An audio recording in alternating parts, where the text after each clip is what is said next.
up, Spice Droppers? It's Charlie from Ferndale. So I really want to make pizza, right? But to make pizza, first we have to make the dough.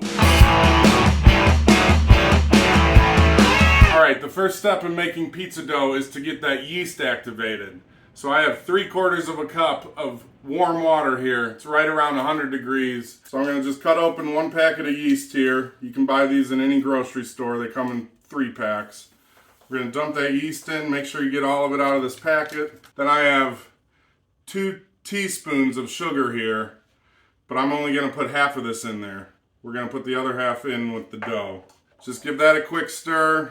And then we can sit here, cover this with a towel for about 5 minutes. Once it starts bubbling, we'll know we're ready to go. Alright, so my mom was nice enough to let me use her stand mixer. Thank you, Mom. Otherwise, I would have to do this by hand. And you can knead it by hand. It just takes about 40-45 minutes. With the mixer here, it'll take about 5 minutes tops. We have nice and bubbly yeast ready to go. And I'm making 4 12-inch pizzas here because you can always freeze the dough and use it later. So I'm going to go ahead. I have 5 cups of unbleached all-purpose flour here. You can do mixtures with wheat flour or other things, but I'm going to throw about half of this in right now. I have that other teaspoon of sugar. Just give this a quick mix just to get everything mixed up in there. Throw in a little bit of olive oil, about 1.5 teaspoons. And then we're going to throw the water and yeast mixture in there. Then we're going to put the dough hook on, lock that in place, and then just turn this on slow, get everything mixed up, and then we can start to turn it to high once we add more dough or more flour. Okay, now that that's getting mixed together pretty nicely, I'm going to go ahead and add the rest of the flour. And one thing I almost forgot, we are going to put a couple teaspoons of salt in here too. And upon further review, I'm going to add 1 more cup of warm water. The 3/4 cup I was looking at was for a smaller recipe. I do need more water in here. And we can always add more if needed later. So now we're gonna lock that back in place. We're just gonna let this knead itself through for about 5 minutes. So it's been about 3-4 minutes here.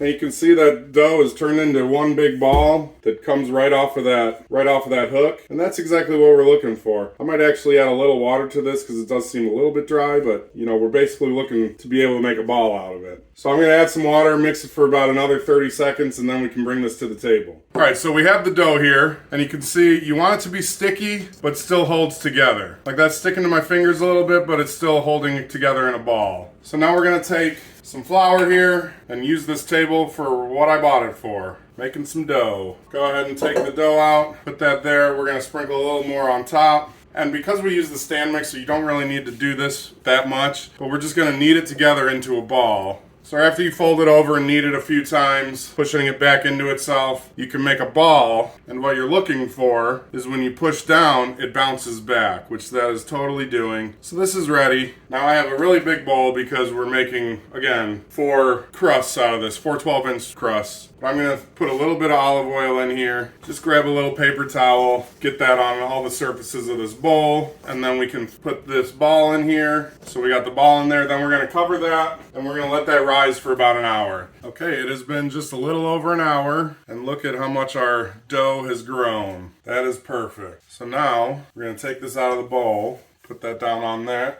Again, we have a well-floured surface. I'm going to take some more flour. Just make sure the whole thing is coated so it's easier to deal with. And now we're going to cut this into 4s. First of all, for storage, if you're going to use it today, separate those. You want to, again, fold it over into a ball, and it will hold its shape. Put a little more olive oil in a smaller bowl now, and we're just going to coat that as well. Throw this in there. And then we're going to take a damp paper towel, put that paper towel over the bowl, and then we're going to push it down lightly on the dough, and that'll help keep some moisture in there. And then we can go ahead and put that in the fridge. Now, if you're not planning on using it today, we're going to go ahead, again, make nice little dough balls. And then we're just going to wrap these tightly in plastic wrap. Nice and tight, squish all the air out that you can, and we can throw that in the freezer now. So now for the one we're using, I'm going to just make a quick pizza to show you how to roll this out and everything. Take a rolling pin, we're going to flour that up, and we're going for a 10 to 12 inch pie here, so just keep it, start in the middle and go out, keeping it as round as possible. These aren't going to be perfectly round because really any real homemade pizza isn't,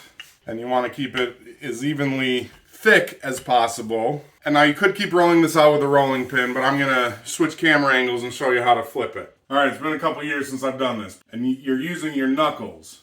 So you wanna put your knuckles under the lip of the dough, the end part of the dough. And you just, as you're flipping it, you're slowly pulling it apart as well. Once you get it to a decent size, you can start flipping it higher and higher. All I'm doing, got my knuckles, I flip it and turn it, and then when it lands, I just stretch a little bit, flip it and turn it, get my knuckles closer, stretch it, and you're just continuously stretching until you have a nice 12-inch crust. Now what I like to do as well, I'm going to take a butter knife and just kind of poke around. This will help with the air bubbles that might form in the oven. But yeah, so now I have my oven preheating to 500 degrees, and I have a pizza tray in there. I don't have a pizza stone, but I'm going to take that tray out and we're going to make this pizza, and by then the oven will be preheated and ready to go.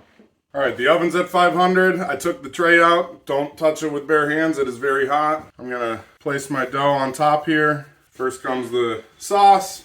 Just using some store-bought sauce today because the focus was on making the dough. So we're gonna do a couple spoonfuls of sauce. I don't like a lot of sauce, so I don't put a lot on, but you do you. And get it about a ½ inch to an inch from the edge. Now I got about a cup of shredded mozzarella. Sprinkle that on evenly. Now we'll go in with some sliced pepperoni. I wouldn't get the store-bought, pre-sliced. I mean, you can, but this stuff that comes in, comes in a tube, tastes much better. It's gonna curl up a little bit, get that grease everywhere. Oh, this is gonna be great. So here we go. We're gonna throw this in the oven. It's only gonna take about 10 minutes. I would recommend every few minutes turning it and, checking on bubbles and everything. You can just go in and pop those bubbles if they start forming.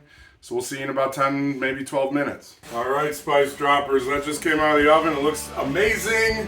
I like crushed red pepper on there, so I'm gonna throw some of that on. Let's try this, spice droppers. This might be really hot.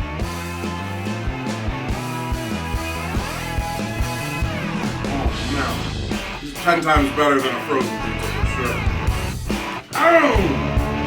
Spice droppers, we did it again. Peace and love, I love you.